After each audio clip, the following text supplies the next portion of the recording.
just too good to be true. When you're in love, you'll jump from the top of the Empire State screaming Geronimo the whole way down. I love her so bad, well, she wrecks me. My name is Sutton. I'm with the Justice Department. I am an American citizen, and I demand to see Alice Sutton. He probably is crazy, but there's something about Jerry that... Jerry Fletcher has theories. The whole Vietnam War was fought over a bet that Howard Hughes lost to Aristotle Onassis. Some would call his theories crazy. You're telling me that NASA is going to kill the President of the United States with an earthquake? Not exactly the kind of thing a Secret Service agent can, just throw himself on top of. He writes them in his newsletter. This is the third issue this year. Conspiracy theory. He sends them out. Hey, look, I feel kind of naked back here. Could we get out of here? Please don't tell me you're naked back there. No, it's just a figure of speech. Could we go? And she is the only one he trusts. I've loved you since the first time I ever saw you. Jerry, you don't love me. I don't? Now, one of his theories is true. Can you prove any of this? Absolutely not. Only he doesn't know which one. Must have hit a nerve with one of those articles in there. But his enemies do. How many subscribers do you have? 5. Well, they're dead. I have to find Jerry. Bingo! I got him. There he is. These things that you're talking about, you did them to Jerry. Jerry is very dangerous. What are you going to do? I'm going to find him because he'd find me. Pick them up, heading for the bridge. By nature, I'm not a violent man. If you hurt Alice, I'll kill you.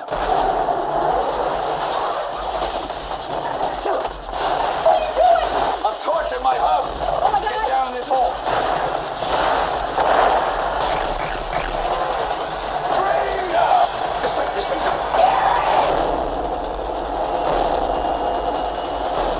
Conspiracy Theory. Directed by Richard Donner. Kiss me. What? For luck.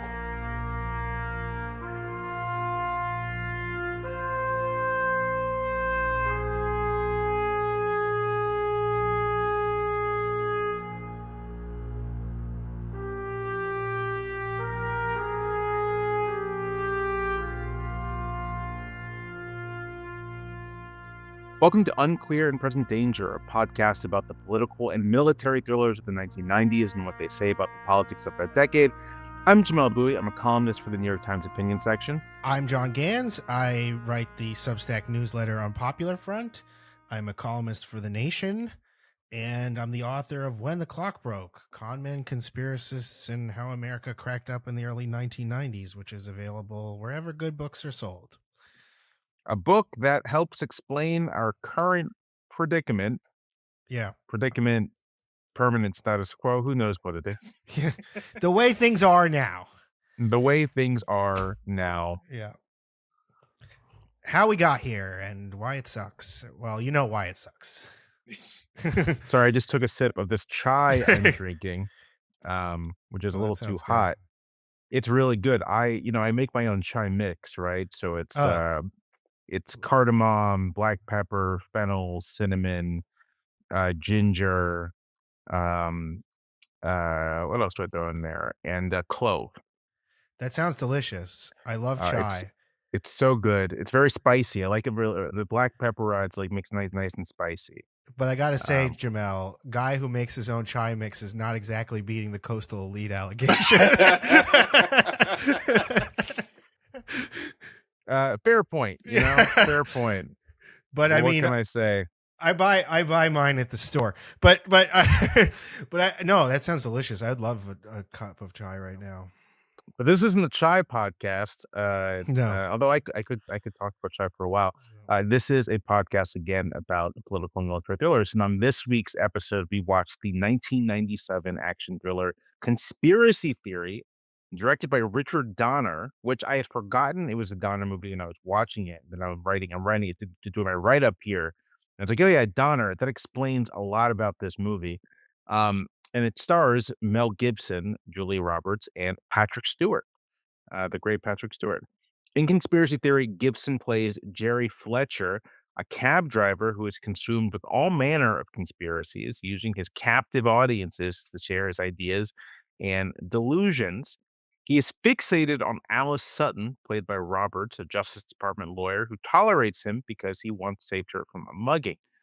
When Gibson is kidnapped by secretive government agents led by the mysterious Dr. Jonas, played by Patrick Stewart, both he and Sutton become embroiled in a genuine conspiracy that centers on Fletcher's mysterious past and raises difficult questions about the circumstances behind the murder of Sutton's father.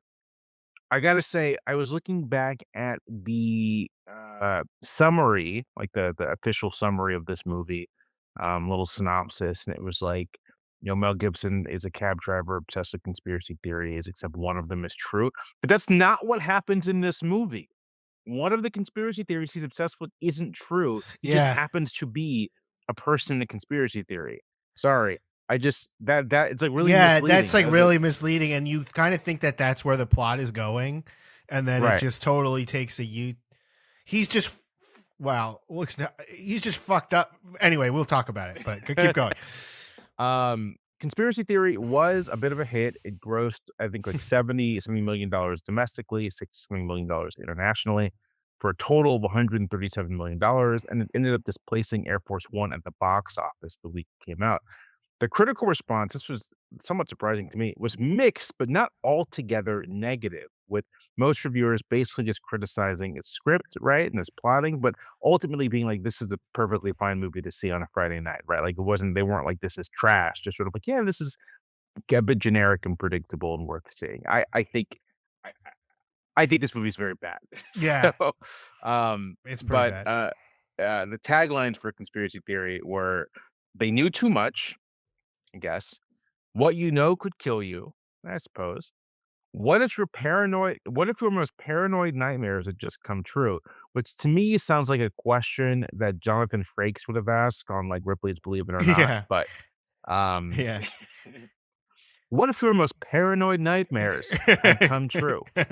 And then the last one, which is actually on the poster, Jerry Fletcher sees conspiracies everywhere. One has turned out to be true. Now his enemies want him dead, and she's the only one he can trust. You can find Conspiracy Theory to rent or purchase on Amazon Prime and Apple TV. And the film came out on August 8th, 1997. So let's check out the New York Times for that day. Oh boy, it's the newspaper looks so different. It's just such a different era. Luger vows trouble for Helms if he balks on hearing for Weld. Threatens to introduce tobacco issues into diplomacy matter. Richard Luger raised the stakes today in the battle over William F. Weld's nomination to be ambassador to Mexico, threatening to make trouble for Senator Jesse Helms' tobacco interests if Mr. Helms did not call a committee hearing and permit a vote on the nomination. It was the second time in a week that Mr. Luger, chairman of the Agricultural Committee and the second-ranking Republican on the Foreign Relations Committee, which Mr. Helms heads, criticized Mr. Helms' handling of the Weld nomination. Once again, in our theme of when the Senate mattered, like this is not exactly the Senate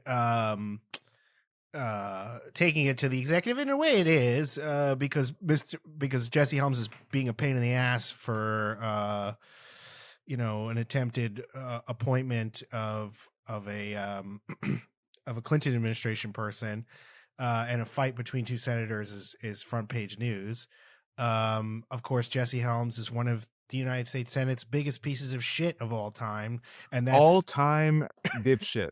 That's saying a lot because the Senate has had some real gems like John C. Calhoun and Strom Thurmond, but Jesse Helms is really pretty nasty. He was kind of like a precursor of the rise of the Reagan's new right. I mean, he was in Washington even before that. Just very ugly dude. Yeah. No, I mean, I would very much put him as sort of almost a proto new right figure from his relationship, from his sort of like status as, a segregationist Democrat who becomes a Republican, to the fact that he is this node for kind of right-wing white Southerners in politics, who he kind of gathers around. Helms is infamous for his 1990 re-election campaign, which he almost lost to Harvey Gantt, who was the first black mayor of Charlotte. Yeah. And in that election, Jesse Helms runs this ad called the Hands ad, which is like one of the most sort of racist ads in modern American politics, where it's just a pair of hands crumpling up like Right. a job application or whatever, and the voiceover. It's like you needed that job, but they gave it to an unqualified minority. Yeah, yeah. Um, I mean, essentially, basically, what the current administration is arguing about, the anti DEI thing, the same thing. Um, Helms, served until 2003. He was in office for a long time, he only died in 2008. I wish he could have lived to see Barack Obama win. Yeah, that would have Piece of been shit. that might have killed him. Um, That would have been amazing. This yeah. breaking news, Barack Obama wins to become America's first African American president, and in other news, Jesse Helms has died of a stroke. Yeah, but it wasn't to be. Wasn't to be. No. Real quick on Bill Weld, one of the like long lost liberal Republicans. He was governor of Massachusetts after Dukakis, and served from 91 to 97. I believe he was then was he succeeded by Romney? No, there were two people between him. I mean, it's funny to look at Massachusetts governors because famously liberal state, but Weld, and then Paul Cellucci, who resigned, apparently.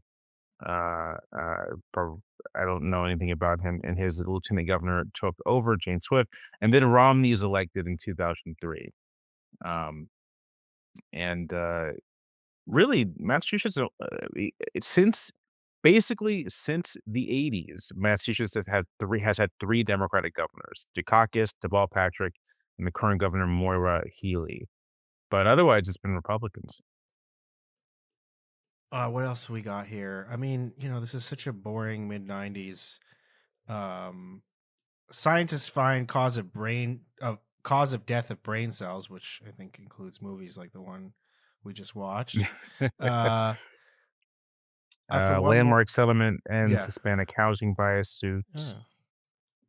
Yeah, you see, the Um, world seems northeast states pressuring EPA to move on smog. Now we are not going to really have an EPA anymore. and the Supreme Court has basically said that it's like unconstitutional for the EPA to, Do anything. clean the air or water. Calling Oh man, overseas may get cheaper. FCC moves to cut the rate. Yeah, I mean, like, it's just another world. This is not the most interesting cover of the New York Times that we've had, but it's just like just a completely different world. It's yeah, bizarre, and one that obviously it's hard not to feel a little nostalgic for because everything is such a fucking disaster these days. Anyway, I think that's enough for the New York Times this time. I think it's enough as well. Yeah. So, conspiracy theory. John, have you seen this movie before? I did see this movie. I think this is one. I don't think I saw this in theaters. I think that my sisters and I rented this and watched it together. I remember kind of enjoying it as a kid. But watching it this time is it's just a terrible movie. First of all, this movie, I texted you, you were like, this is terrible, I'm sorry. And I texted you last night, I was like, it's a pastiche of so many other films, right? So it begins where he's like almost like weirdo taxi driver person, and then it quickly moves into like Marathon Man. No, it cites Clockwork Orange in the torture scene, Marathon Man in the torture scene, where he doesn't know why he's being tortured, and then it quickly moves into Parallax View, where he's like a secret brainwashed assassin. Like, it's just a Manchurian Candidate, for that matter. It's all over the place. It's taking a lot of other movies and cobbling them together, much like a conspiracy theory takes a bunch of different narratives and cobbles them together. I remember like this was part. I mean, this could be a mismemory and just my distorted vision of this as a child, but like the 90s was a kind of breakthrough of conspiracy theory into mainstream culture, because you had the kind of a militia subculture you had a lot of conspiracy theories about the Clintons. Clinton kill list. Yeah, I mean, conspiracy theories have always been a part of American political culture and paranoia and so on and so forth. So it's not really anything new. In the 90s, though, they were treated. There was I don't know if you want to call it like a conspiracy theory chic. There was something kind of funny or cool about indulging in a few conspiracy theories, especially if you were like kind of a Gen X slacker type, to be like, oh yeah, I believe this. It was a sign of showing kind of like insouciance and a certain lack of willingness to take authority seriously, but also unwillingness to do anything about it. Just like kind of the being like, well, I don't really slacker ideology, if you want to call it that, of the world's fucked, but I'm not going to do anything about it. So like conspiracy theory speculation kind of goes sort of melded into that subcultural thing and moved all over it. And this movie, yeah, is just a mix of different ideas and different stealing from older movies. You mentioned Rain Man that we're supposed to earlier when we were discussing this. Mel Gibson's supposed to be this kind of savant, perhaps neurodivergent. I don't know what you want to call him. If this movie were to come out today, people would be like, why is Mel Gibson playing an autistic conspiracy theorist? Right. And who has like also back to the kind of taxi driverish part of it. He has a weird obsession with Julia Roberts, who's this Fed. So it's garbage. It's just garbage, and the plot cannot be believed. It's not interesting. Like some of the movies that we watch are not great. Or like, all right, this is pretty. This movie's like not watchable. Like it's hard boring to get through. Yeah, it's boring and hard to get through. It's hard to get through, I gotta say. I mean, regular listeners will know, but I will happily watch all kinds of trash. In fact, at this moment, when we're done recording this, I might go finish The Mechanic Resurrection. Have you heard of that? I don't even know what that is. For good reason, because it sucks. Yeah. But it's entertaining enough, and I just need something to watch. I mean, this movie makes The Saint, a movie I know you don't like, look like it was made by fucking, I don't know, Fellini. That movie is purely good fun compared to this. This movie's real crap, and it's not. It's crazy to me that, I mean, this happens in 1997. This was a hit again. 1997 was like a high watermark for really great American movies. I mean, look, Air Force One, which we recently talked about, is not a great piece of world cinema, but it's a very serviceable thriller that you want to watch the whole time. This took me 2 sittings. Like, that's how tedious it was. And like, that's crazy. I should be able to finish a Hollywood movie from the 90s in a single sitting. It's not an art movie that I, with subtitles. So like, this was a terrible, terrible movie. And like one of the truly shittiest ones we've watched that has like a high budget. Like some of the ones we've watched, like you're like, that's kind of a B movie. Like, especially in the early part of our podcast when like Hollywood was still doing kind of like low budge stuff like in this genre. But this movie was definitely, they put money into it. It had this huge stars. Mel Gibson was a huge star. Julia Roberts, huge star. Patrick Stewart was a big actor. And just crap. And here's my other thing. I am like one of the most when it comes to the consumption of art and appreciating it, I will watch anything. I maybe won't advertise that fact to everybody, but I guess I'm advertising to everybody who listens to our podcast.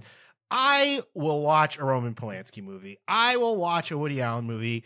I am a believer in separating the art from the artist.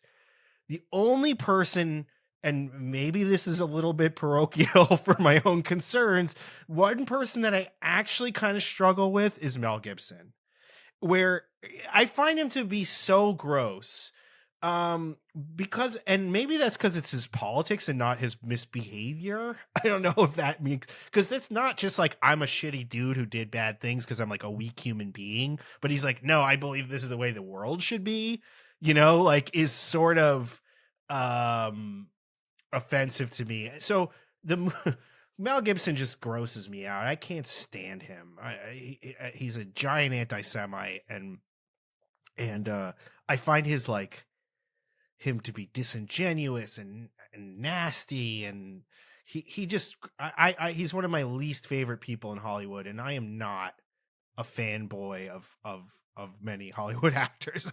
I see their flaws as human beings, but as a filmmaker, as an actor, as a cultural figure, one of my least favorite people. And I would say I can't even really enjoy watching Braveheart or The Patriot, which are kind of dumb guy, like fine movies. Like Mel Yeah, Gibson. we'll be doing The Patriot on great. on this podcast. Yeah. Mel Gibson is just one of the people who I kind of draw the line at. And I don't know how you feel, but I love Clint Eastwood, as I know you do, and I don't give a shit about his bad politics. And even I'm trying to think of who's the person with the worst politics who I like the most. I mean, so like with Yeah. Clint, it's like I disagree with Clint's politics, but like he's just like an old libertarian guy, and it's like I don't know, I don't get up in arms about Clint Eastwood politics, you know? It's just sort of like, yeah, he's an old rich white guy who was born in the goddamn 1930s, Right. and he's like he's like a libertarian, but he's actually quite introspective about himself and like his role and his image, and like that's why his movies are interesting because there's a humanism about him, and he's not like trying to make conservative art. He's just like he's a conservative guy who happens to be an artist. Um, Gibson though, he really does have like beyond the pale politics. Like he is a vicious anti-Semite and reactionary, um, who actively like who is an active participant in efforts to sort of like make these things part of our mainstream politics, Yeah. and is in stars in movies. Before he got Me Too'd, S. Right. Craig Zoller, um, uh, good director but piece of shit. S. Craig Zoller basically was like pumping out these like MAGA agitprop movies, uh, Brawl in Cell Block 99, Dragged Across Concrete, even Bone Tomahawk, all are sort of like steely white men up against, subhuman racialized people. Right. Um, and Gibson's a happy participant in that stuff. Vince Vaughn too, um, real quick, I want to just go through the plot of this movie real quick, just because I didn't give it like a full treatment at the top. So, we're introduced to Jerry Fletcher, a New York City tax driver. We see him basically cornering every person in his cab with conspiracy theories. I should say right here, just as some quick commentary. So I mentioned that the fact that this is directed by Richard Donner explains a lot. Donner is famous director of comedies, has like a very strong comedic sensibility. Directed he directed Superman 2. Well, directed Superman the movie and Superman 2, I believe. I think I have that right. Yeah, directed Superman the movie. Screenplay by Mario Puzo, Superman the movie. Um, Directed The Goonies, directed Scrooged. So again, this very strong comedic sensibility. He also directed Lethal Weapon, which obviously one of Gibson's breakout roles. Um, I'm trying to look. He directed The Toy, which is with Richard Pryor. Um, uh, just like again, lots of stuff that has a lot of jokes. And he brings that to this movie. There are a lot of jokes, and there's a bit of a comedic sensibility, especially the Gibson's performance. But there's a version of this movie, if you just were to remove all the comedy or attempts at comedy, and this is a terrifying paranoid thriller about an insane person. Yeah, Um, exactly. Why is it? Oh, that's another genre mix. Why do they have all this comedic stuff in it? They're like, haha, this goofy guy. Yeah, he's a stalker.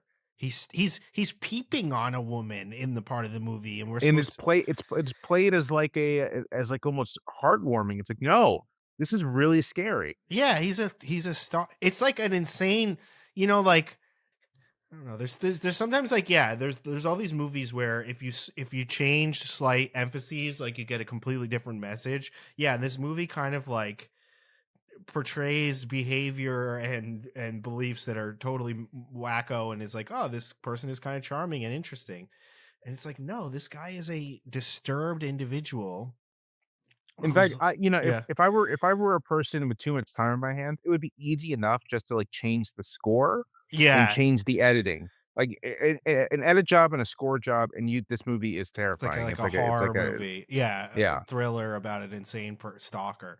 Um, Yeah, but anyway, so Jerry Fletcher, obsessive conspiracy theories. He is also fixated on Julie Roberts, Alice Sutton, whose father was a judge and who was killed by what she believes to be, or what her boss believes, and what she thinks was an inmate who her father denied an appeal to. On one day, Jerry notices some men who he says or he thinks are CIA agents who kidnap him and bring him into a place where they inject him with LSD and begin to demand to know what he has been saying about them. This is where Patrick Stewart makes his appearance as like the doctor doing the interrogation. Jerry has these hallucinations, he has these flashbacks, and then he escapes.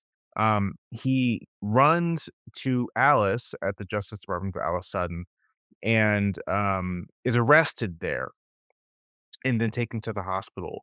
When he's in the hospital, where he's handcuffed and drugged, he begs Sutton to switch his chart with the person in the next bed, believing that the agents will come back and kill him if they see him there. Um, the next day, the criminal or the person, and I think it's criminal, the bed next to him has died from a heart attack. And both the FBI and the CIA arrive to ID the body, believing it to be Jerry's. That's where we see Patrick Stewart again. He says his name is Dr. Jonas and he's a psychiatrist. Jerry escapes from the hospital. He finds Alice again. She realizes she's being tailed by an agent, but she kind of tells that guy to head off, and he's very right. sympathetic to her, so he does.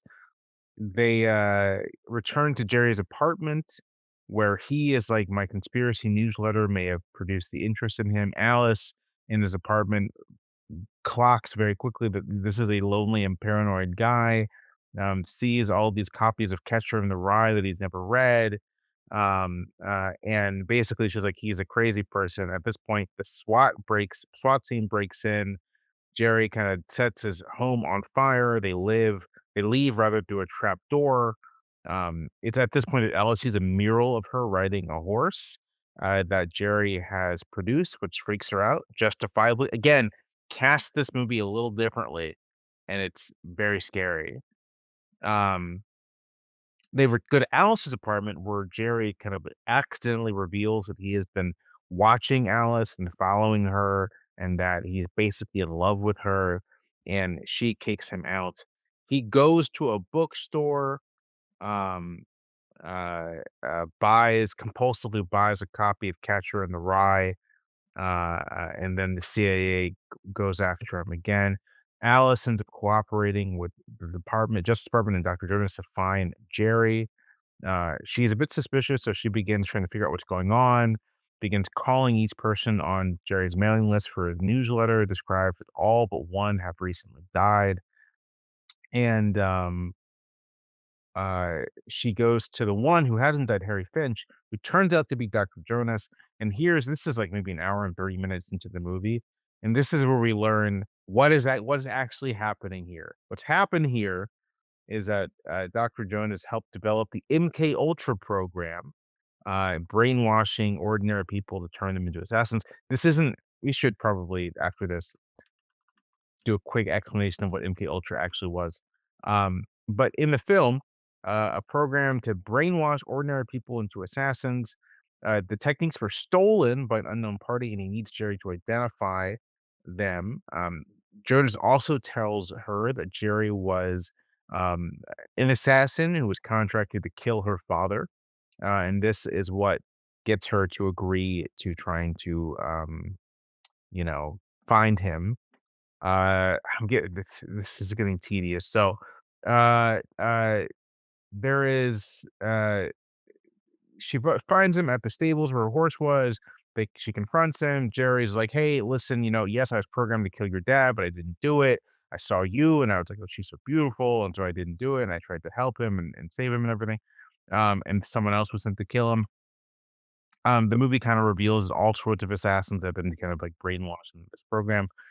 In the end, there's a big gun battle where uh, between Jonas's forces and these FBI agents who are actually members of a secretive government agency that like watches the other agencies. Jerry is shot by Jonas. Alice kills Jonas. Um, in all of this, Alice tells Jerry that she loves him. Um, and the movie comes to its conclusion where Alice believes that he is dead. Jerry, that is, and takes up horse riding again, kind of in his and her father's memory. But in actuality, Jerry is alive. His death and burial have been faked by the secret agency. And he says he will not contact her until the rest of Jonas's subjects are caught, and him and his agents drive away singing "Can't Take My Eyes Off of You," and that's when the movie ends. Uh, yeah, Why does it have to like? It has like 8 endings too. It just never ended. It's not even that long of a movie, but it's just like I'm like, why is this not the ending? Why is this not the ending? Yeah, yeah. I gotta say, just the whole "I love you" and the whole like love story is so weird. He is stalking her. He yeah. stalks her, and Even then she's like, even "I with guess I love benign this." reasons, it's weird. Yeah, He stalks her, and he's clearly not right in the head. yeah, yeah, yeah. And it's like he's not right in the head. It's not right for her to be romantically interested in him either because he's fucking been turned into a zombie by the MK Ultra program. You know what I mean? Like neither, like he's not in Compass Mentis. This is not. Yeah, like no one's okay here. No one can give consent here. you know. Okay, so real quick on MK Ultra, this is just from Wikipedia. Yeah. In Project MK Ultra was a human experimentation program designed and undertaken by the U.S. Central Intelligence Agency to develop procedures and identify drugs that could be used during interrogations to weaken individuals and force confessions through brainwashing and psychological torture. It began in 1953, was halted in 1973. The project used numerous methods to manipulate its subjects' mental states and brain function, such as the covert administration of high doses of psychoactive drugs and other chemicals. Additionally, they used electroshocks, hypnosis, sensory deprivation, isolation, verbal and sexual abuse, and other forms of torture. It does really just seem like a torture program. Um, we've discussed this on this podcast before, but to me, MK Ultra is a great example of how the CIA did lots of stupid shit that didn't do anything. Yeah, I don't Um, think that they came up with a mind control system. They just tortured and made a lot of people unhappy and and ruined a lot of right, people's lives. Yeah. right. Okay, so this movie, as you mentioned, John, kind of, it's very much part of the kind of mainstreaming of conspiracy theories, and the movie goes through a bunch of them, kind of like almost greatest hits of conspiracy theories. Paranoia about fluoridation, about the United Nations, New World Order, black helicopters, fake moon landing, Freemasons, all that stuff. And I mean, I sort of wonder what you think about this. But to me, this is all. I mean, it's all very right wing coded, right? Sort of like we did a whole little thing on Waco. We did some stuff on Ruby Ridge, but kind of like the right wing militia movement, the kind of paranoia around that is all tied up in these conspiracy theories about basically sort of like secretive efforts to establish some sort of tyrannical, one world government or one thing or the other. And this movie seems so plugged into it. And it's sort of fitting in that way that like Mel Gibson is the star because Gibson is himself a conspiracy theorist. Um, Yeah, with one uh, favorite conspiracy theory. one favorite, I mean, the conspiracy in a lot of Yeah, ways. yeah. But what do you think? Yeah, I mean, look, that's true, especially today. Conspiracy theories are extremely right wing coded.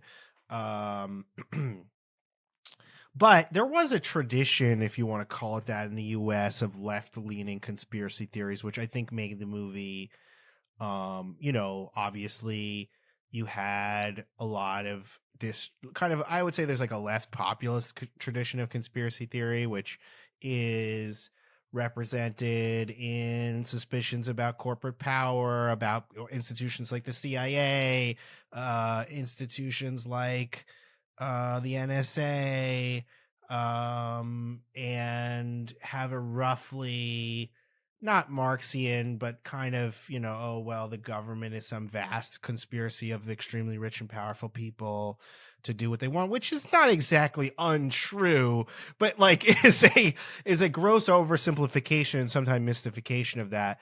And that was accentuated certainly by the new left, right? So the new left and its more intellectual side. I mean, you see this today. I mean, it's an interesting thing. I was just having this conversation with some friends about, some of the rhetoric coming out of the administration is like this critique of U.S. foreign policy, USA AID, stuff like that, as being, the CIA or having nefarious purposes. That has a right wing populist dimension and a left wing populist dimension. Obviously, right now, the right wing populist stuff is what we hear the most about. But there's like two different traditions on the American left, I guess you could say. One is an anti-statist or anti-government one, anti-establishment one, and the other one is like comes out of the New Deal, which is, well, the federal government is actually the most progressive institution we have, maybe, and a lot of these institutions are not so bad, especially if we can get minorities in them and make them kind of have liberal values. And obviously conservatives got hip to that game pretty early. It's interesting, like, the attack on the American federal government, which goes back at least to the New Deal era, and I think really before, that uses conspiracy theories, is basically like, the federal government is this communistic, liberal, feminist, Jewish plot to destroy white Christian rule over the United States. And that ideology is the ruling ideology of the United States right now, which is like, oh, we got to get rid of all these institutions because they're woke, quote unquote. Right. But this is just McCarthyism over again, or like it's the same business. It's like, or it's just the John Birch Society. It's a weird way of like all of these things. I mean, are ways of like, there are class, cultural, and political struggles in the US that are kind of actually, because we don't have great sociological information and we have generally mystified ideas about American society and political economics in general, that kind of get like conspiracy representations and conspiracy theory because it's just the easier way to think about it. But there is some kind of like ongoing class struggle, not class struggle, but like, because there's it goes across, it cuts across class. There's some weird, and it used to be rural and urban, and now it's less that, between, let's say, I don't know, what do you want to call it? There's like the old bourgeoisie that was reactionary, and then there was like new corporate liberals who thought that the state should help modernize the world, and now this is kind of flipped in a weird way where we, the liberals, are like this old gentry protecting a previous thing, and then the new like the right wingers are now kind of techno modernist. Anyway, all that's to say, it's very confusing, and that's why conspiracy theories often step in to simplify things. And I think they're also useful for demagogues, obviously, to simplify things, but for people who feel extremely alienated from the institutions of representation in American society. So I think like, like if you're not integrated into if you're part of if you're like part of USAID and you're inside of it, you may like the idea that it's some kind of weird conspiracy theory to you would seem preposterous because you just see the people who work there and you're like, these are normal people. Yeah. What the hell is going on?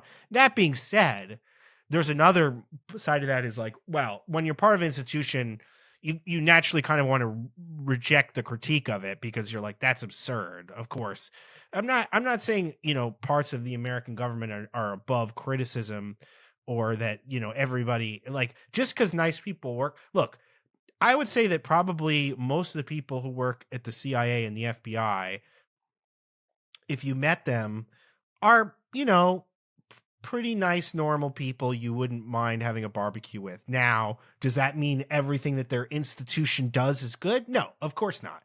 But like, I think, I think it's much easier to have a conspiratorial point of view when you're on the outside of these things and you don't see the members of it as individuals who are just like you, who are just in a certain institutional context. And there is a certain creativity. There's a certain creativity involved in conspiracy theories, which, they're imaginative constructions about the way the world works. And if you're not super well informed, or you've had experiences in life that are alienating from institutions, are a natural way of thinking about things. And we all look, very sophisticated people, so quote unquote, lapse conspiratorial thinking because conspiracies are real. Like, I would say, conspiratorial thought is a part of political thought, and it's even a legitimate one, to the extent that, to a certain extent, all political deliberation is kind of that happens behind closed doors is kind of a conspiracy, right?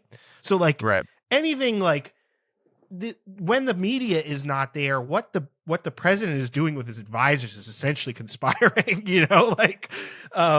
so it's both conspiracy theory and conspiracies are part of politics. Any deliberation you do with a group of people in private is without then going to the public and giving every detail of that deliberation is from a very capacious reading of conspiracy.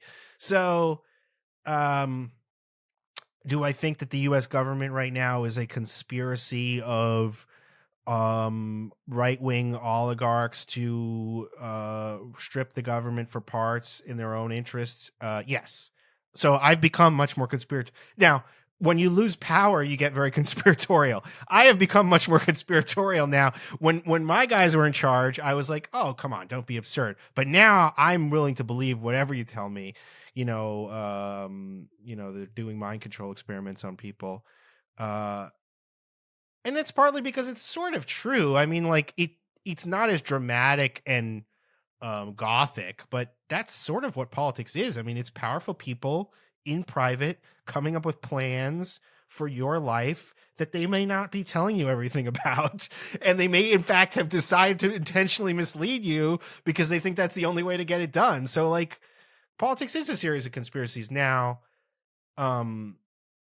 it's also much more than that. And the problem with conspiracy theories, in my view, is that it deforms people's political consciousness and makes them passive, actually, right? And less less apt to judge things correctly. Yeah. Yeah, I was going to say that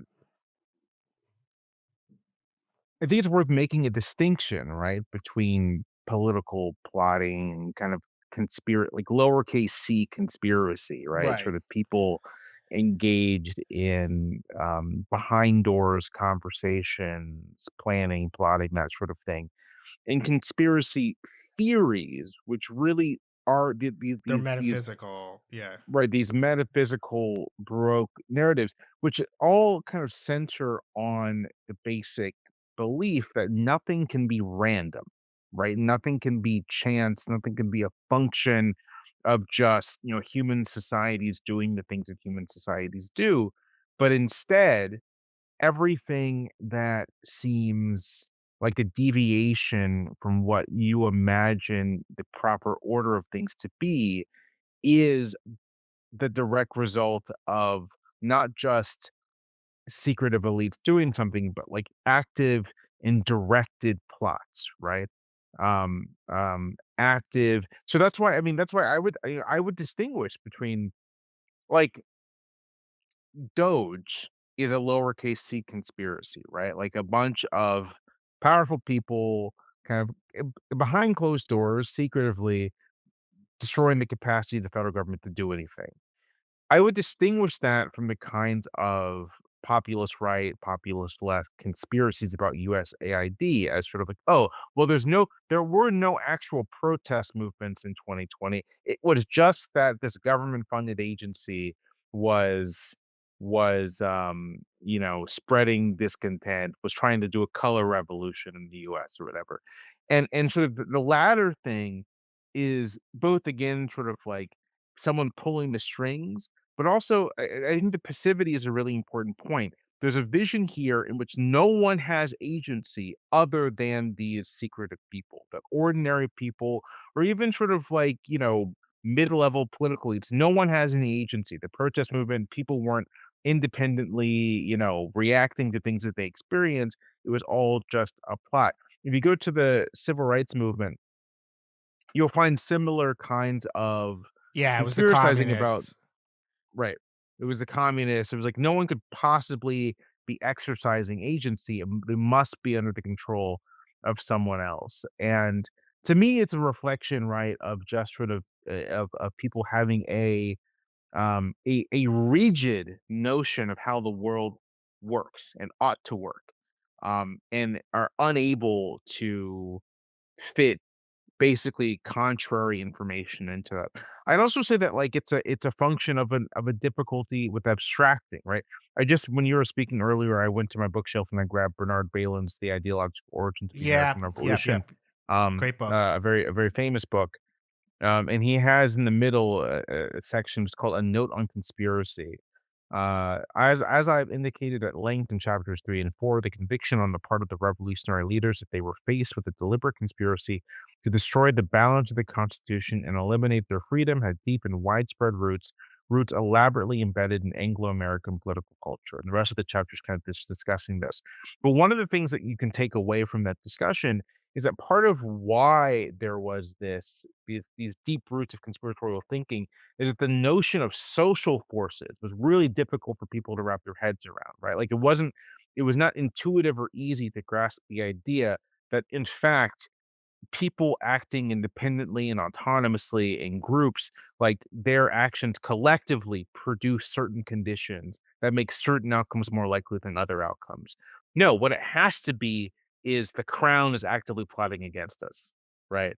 Um, um, and that I think that dynamic is still very much in effect, right?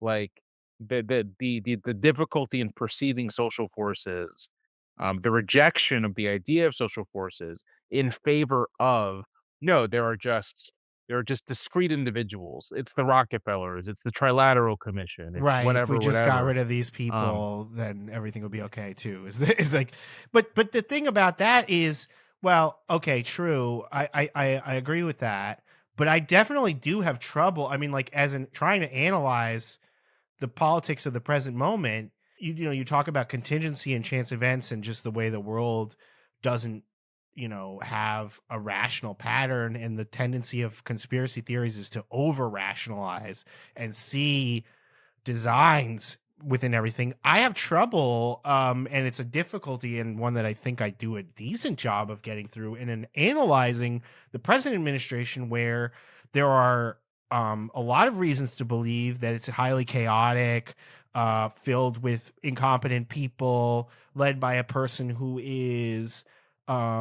has notoriously hard time focusing, doesn't maybe have a very capacious understanding of the world. Um, but then at the other hand, there are definite ideological programs and beliefs that these people have in a way that the world works. So it's very difficult to tell sometimes. I'm like, are they doing this because they're dumb and like and they don't get it, or are they doing this intentionally and this is part of a big plan? And I'm kind of team plan sometimes because of my study of the right, where I'm like, that looks like the kind of thing that they would try to do if they were going to get into power, like maybe it's going to be a train wreck and they're hitting the gas way too much. But I'm like, not like, I don't know. And I think that probably, but I don't know. It's look at this situation with Zelensky, right? So it's hard to understand, to look at that and say, did they try to set this guy up and put the set piece together where they would try to humiliate him in public, or are they really such fuck faces that they lost their temper on TV? Like, are they really, like, I believe, but I'm like, look, Trump is like a very incontinent person in terms of his, I read about this this week when we're recording this. Like, Trump, not a complicated guy. Yeah. But like, I just don't understand.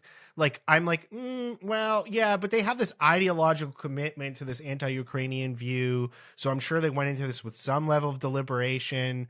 On the other hand, like, if you watch the whole thing, it kind of seems like things just go off the rail naturally and people did lose their temper. And you're like, so I don't know. I think it's probably a mixture of things, but it's very difficult, especially under unprecedented circumstances, to interpret. When you're facing somebody who appears mad, you're always like, are they just like freaking out, or is this like is this a whole plan here? So I don't know. I think it's very difficult to judge in the current moment. And I think it makes one tend towards interpretation or the other, which is there's the it's a big mess interpretation, where it's just like, dude, these people are just like, it's the seat of their pants and they're improvising. They don't know what they're doing, and they don't have that strong ideological or is it like, is this all part of like basically a plan to destroy the United States? I mean, I think it can be both. It can be both though, right? Like, people can have grand designs, they can have plans, they can have plots or whatever. Yeah.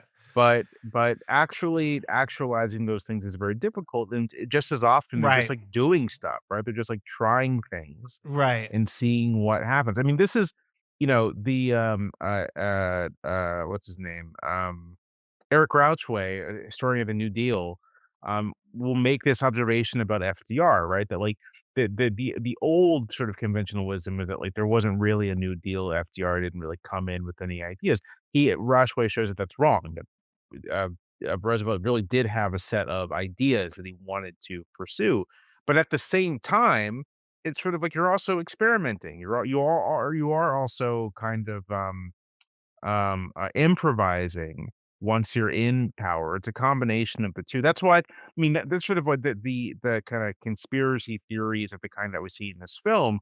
Part of why they don't work is because they kind of deny that latter part. It's all sort of rigid plots being executed perfectly, in which there's no room for anyone to, no one makes mistakes, no one improvises, no one of course experiments. The movie undermines its own premise by having a conspiracy theory go wrong, I guess. But right. Wait, I think the FDR thing, I think that's how conservatives view what they're doing now. They think they have, the right in general, they think they have the right-wing FDR who's going to like reconfigure American society and state in a right-wing direction the way that FDR did to the left. But what FDR had was like a massive mandate. And like, so I think they're just like, they're trying to do this high wire act of like, we have the once in a 100 years opportunity to change American society and state. But instead of like coming into office on like, like huge blowouts, they like came in on this much. And I think it's like, they're trying to it's like watching someone try to make, it's a little like, what's it called? That movie, The Room, or something like that. It's like you're watching someone with like extremely grandiose ideas trying to make like what needs an extremely high budget like on a very small budget. And it's just like, yeah. it's like, you're like, dude, you cannot make this movie for this much money. It's going to look absurd and it's going to be disaster. That's sort of like what, and they're like, we're making this movie. And they're like, we're making this movie. And you're like, it looks like a joke, but they're kind of making the movie. Like, it just looks like a complete fiasco. That's, I guess, the best metaphor. To bring it back to film, I think they're trying to make a big budget blockbuster off of a tiny budget, and it looks like shit. Is my basic. No, I mean that's why this is something I've been kind of like losing my mind about is how, you know, Trump will issue an executive order and it's reported as if he's passed a law, right? But Right. executive orders are basically just memos to the executive branch about how to implement existing law. You can't really create new things with their executive orders. And part of what is interesting about this administration so far is that they have no legislative program. Like they do want to they have FDR-sized ambitions, but the thing about the first few months of the New Deal is that he was just like signing legislation left and right, just sort of, you know, send him a bill, he signs it. But there's been no legislation, just these executive orders. They're trying to pump them up as if they are grand pieces of legislation, but that's not really the case, and that really does matter. I think you're right. You know, the absence of any kind of public, like Trump, to the extent that Trump has a mandate for anything, it's just to sort of like lower the price of groceries. That's basically it, and like make people feel like they're making more money. FDR genuinely had a mandate for kind of like broad change in American society, Well, right? Like, I do think people do like the sound of the anti-institutional, anti-systemic populist stuff, but when it actually comes to fruition, they might not like it that much. Everyone's like, I hate the government. And you're like, you don't know what you're talking. Like, I hate to be that liberal, but it's true. Like, everyone's like, I hate the government. You're like, no, that's not what you're mad about. You're mad about a lot of different other stuff, and like you're centering that on the government. You're probably more mad about your boss and your shitty job, honestly.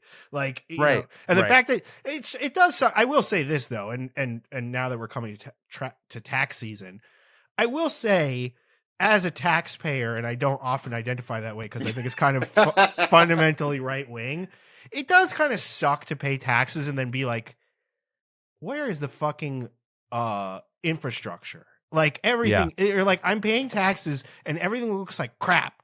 And like, I will say that's a little in New York City, that comes out in two different ways, which is just like, it looks, you know, sometimes this place looks like a total dump. But on the other hand, you know, there are 9 million people here living in relative peace and prosperity. So like, and there are many places in the world where this would be a complete meltdown of chaos. So I don't know. I do think people are going to miss it when it's gone. Cause like, no, I think that's right. I just don't think people really understand what it is that the federal government even does, right? Yeah. Like you wake up, you open up your phone, you check the weather, and you're just like, well, obviously my phone gives me the weather. You're not aware that there's an agency of people who work for the United States federal government whose job it is to like track the weather. And then they provide that information free to, you know, whoever made the app that you use. That's like and the it's like, answer to conspiracy theories, which is, there's like a big benign conspiracy going on all the time. There are thousands of people working on your behalf to do things that you take for granted. They're like, everyone's like, they change the weather. No, they give, I mean, I'm just libbing out now, but I'm like, they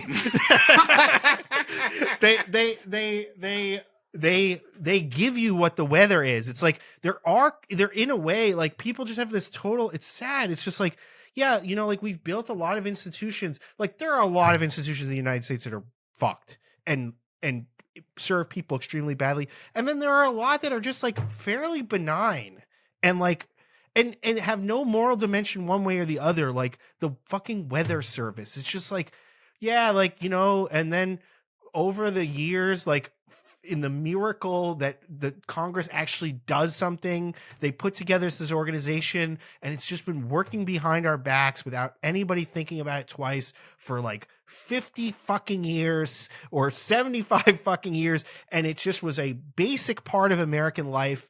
And now it's not going to be there. And you're going to be like, hey man, like I thought we were supposed to have like this on demand. You're like, nope, not anymore. They don't do that anymore. We don't know what the weather is. We just make it up, you know, like it's very frustrating and sad. It's just like, you know, the United States government built something in the United States which is really extraordinary.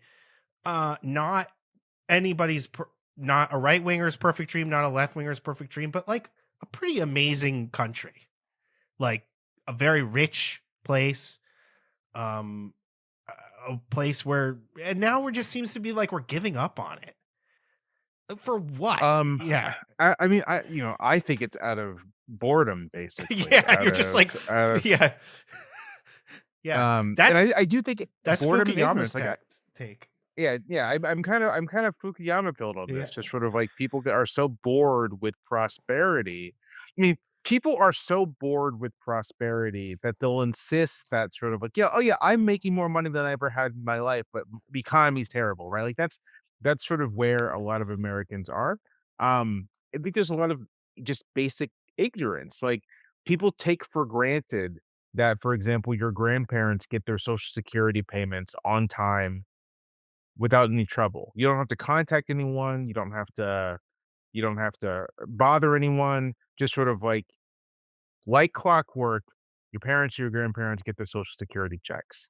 Like clockwork, Do you know how many people use Medicaid? Like, and expect it just to work?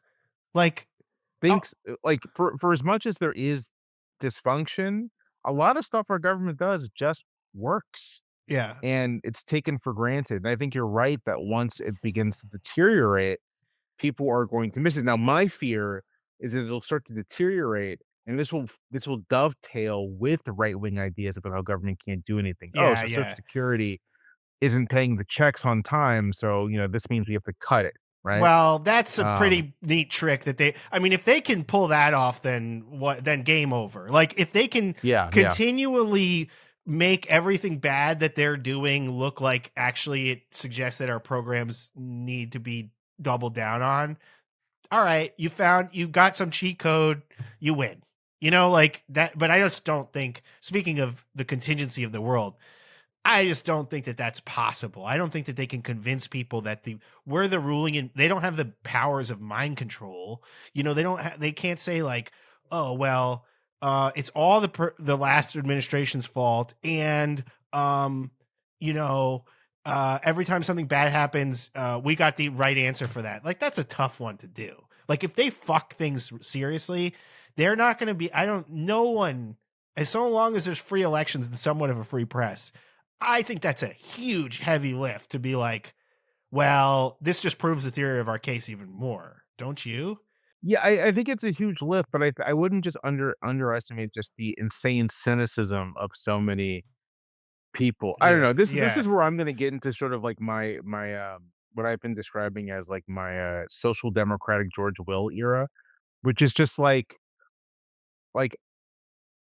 crankiness about the extreme levels of cynicism about everything that does nothing but empower the worst actors among us. And so if you believe, I've argued about this so much on the internet. If you believe that Social Security is just like a Ponzi scheme, then that actually makes it easier for people who want to take the money away to do it. If you believe that everyone who gets into politics is a liar who just wants to like line their own pockets, then that actually does like facilitate and assist those people who are liars. Yeah, it does. No, I'm totally with you there. And to my mind, the cynicism is so pervasive that it's almost like to me, it reads as like a lack of like any kind of virtue. As you're abandoning any sense that you have like, broader obligations, that you ought to try to improve things as best as you can. It's like kind of like, we just decided to like, we're not doing human civilization anymore. Like we're just going to like, we just give up on like universal ideas. Just grab what you can and fuck everybody else. Like that's. Who was that guy? Who was that pundit who was like scolding someone for like their universalist ideas? Did you see that? Like all of them? No. Yes. Shadi Hamid's partner in crime. Oh, Damir Marusic. Oh, yeah. He was like, you shouldn't like this is the way the world is now, and you shouldn't give a shit. Just be a cynic. And like this is not to say we're an exact. I mean, I'm often accused of using these analogies too much, but like that whole idea that we're in like a new era and the old things don't apply was exactly what people said during the rise of Nazism, or when Hitler was winning victories in Europe. They're like, liberalism is done and socialism is done. This is just the way things are now, and you got to get used to it. This is the new Europe. And liberalism didn't look like it was in great shape at the time, because everyone was like, well, that's a very old ideology. Socialism is from the 19th century. This seems to be the new thing. It's winning a lot. So anyway, that's all just to say that sort of like, get with the program. This is the new way of doing it. I have a lot of contempt for that. I mean, I believe in that times have spirits or whatever. There's some kind of overarching meaning to historical eras, but I don't like that. Like, oh, bullying, weird, like zeitgeist bullying, which is like, Yeah. you got to get with the way you don't want to be left behind. You got to get with the way things are. It's like, no, why? Like, I mean, to my mind, it's just conservatives cowardice. never It's just- did. Conservatives never did. Their whole thing was like, we're not getting with the program. Yeah. It's just cowardice. Yeah. It's just sort of like Yeah. it's an unwillingness to stand by your own principles, values. Yeah. I think of people who, you know, if you're talking about the past, like you can't judge people by the standards of our time. And it's like, well, first of all, you can judge people by the standards of their time and they come up lacking. But second of all, I kind of think people who say that are basically saying, don't judge me according to the values of today. Yeah. I don't want to be judged. And it's the same thing. If get with the program, it's just sort of like, well, you know, I'm gonna go along to get along with what I think is the new way of doing things. And that just strikes me as like basic cowardice. Also just sort of not smart on like a strategic level. Like if it turns out that it isn't the new wave, right? Then sort of like things aren't going in a different direction or not the direction you think, then congratulations, you're like now out in the cold. Better to just sort of like stand by what you believe in, or you know, better to cultivate actual beliefs. Better to decide to believe things and stand by those things rather than try to chase wherever you think the zeitgeist is going.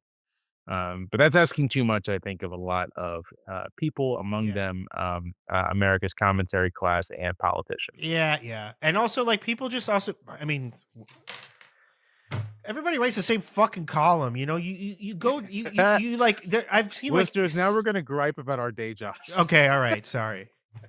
No, it's okay. No, please. This is a main feed episode. I forgot, right? So everyone's just like, they like a term comes up, and then you got 4 or 5 columnists write about the same goddamn thing, like this new, like their right wing wokeness. I've written like read or seen 5 columns on right wing wokeness. And it's just like, dude.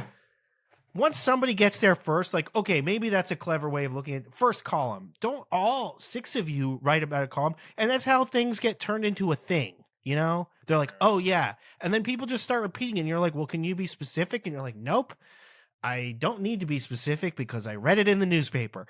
And it's like, you know, like that's just, it's frustrating because it does a disservice to your readers. It's like, I know it's hard to write a column. I know it's hard to do that and to judge what's going on politically, but like you have a duty to pay attention and try to sort things out and not to rest on lazy cliches, and make arguments and come up with, yeah. Yep.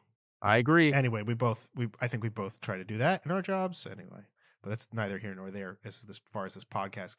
That's as John alluded to. That's for the Patreon, where we will definitely let loose on people we don't like. Yeah. We'll name names. Sign up for the Patreon to hear me talk shit. Yeah. I think we can try to wrap up on this episode. Conspiracy theory, my recommendation: don't watch this trash. Yeah. Don't do it. It's not good, and Mel Gibson is uncomfortable to watch. Right. So. All right. That's our show. If you're not a subscriber, please subscribe. We're available on iTunes, Spotify, and Google Podcasts, and wherever else podcasts are found. If you do subscribe, please leave a rating and review. It helps people find the show, and you can reach out to us on social media if you want to. You can also reach out to us over email at unclearandpresentfeedback@fastmail.com. For this week in feedback, we have an email from we have an email from Daniel titled Air Force One Remake. I don't know how you did it, but I just saw a trailer for an Amazon Prime film where Viola Davis plays the U.S. president who is attending the G20 summit when terrorists take all the world leaders hostage to create deep fakes of all of them. Viola Davis's character is an Iraq War vet, and so of course she has to take on the terrorists a la Air Force One, Die Hard style. Of course, this had to be in production before the election, so it was clearly meant to air during a Harris presidency. Anyway, just shocked at how accurately your last episode predicted this. I think we did predict or posit a modern day Air Force One with a black lady president. And so yeah, I'm gonna claim that one for us. I will probably watch this. It seems like right up my alley. I can already visualize what it looks like. Uh, Overblown lighting, bad sets, but Viola Davis really, giving a performance that is worth more than the movie itself. Um,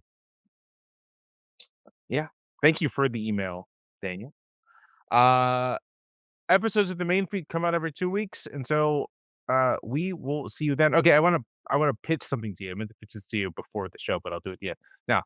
So Gene Hackman just passed away. Great Gene Hackman, and I thought that we should do Enemy of the State. I agree with you. Which is let's move it up. And I saw you also wanted to do the conversation for the Patreon. Yeah, let's do that. So we're still going to do the Year of the Gun for the next Patreon episode. Let's skip that. Or move it down. But because the way it'll end up working is that we'll do the Year of the Gun. Okay. And then we'll do Enemy of the State, then we'll do the conversation. Okay. So the latter two will be back to back. All still. Right. Sounds good. So we'll see you then with Enemy of the State, the 98 conspiracy thriller starring Will Smith and Gene Hackman. Just in honor of one of the great screen actors of all time. Yeah. And our next Patreon episode will be on Frankenheimer's The Year of the Gun, which is from 91. But then the next Patreon episode will be the conversation. So there will be a Hackman double feature there. And speaking of the Patreon, you can sign up at patreon.com/unclearpod for $5 a month. You get 2 episodes on the films of the Cold War, as well as I alluded to, occasionally us talking shit. Yeah. We're also putting up video episodes on a Patreon episode, so you can see those as well. And we're starting to put up video episodes of the main feed, which you can find on my own YouTube page for now, which is just jbowie_NYT. It's on YouTube. As always, our producer is Connor Lynch, and our artwork is by Rachel Eck. For John Gans, I'm Jamal Bowie, and we will see you next time.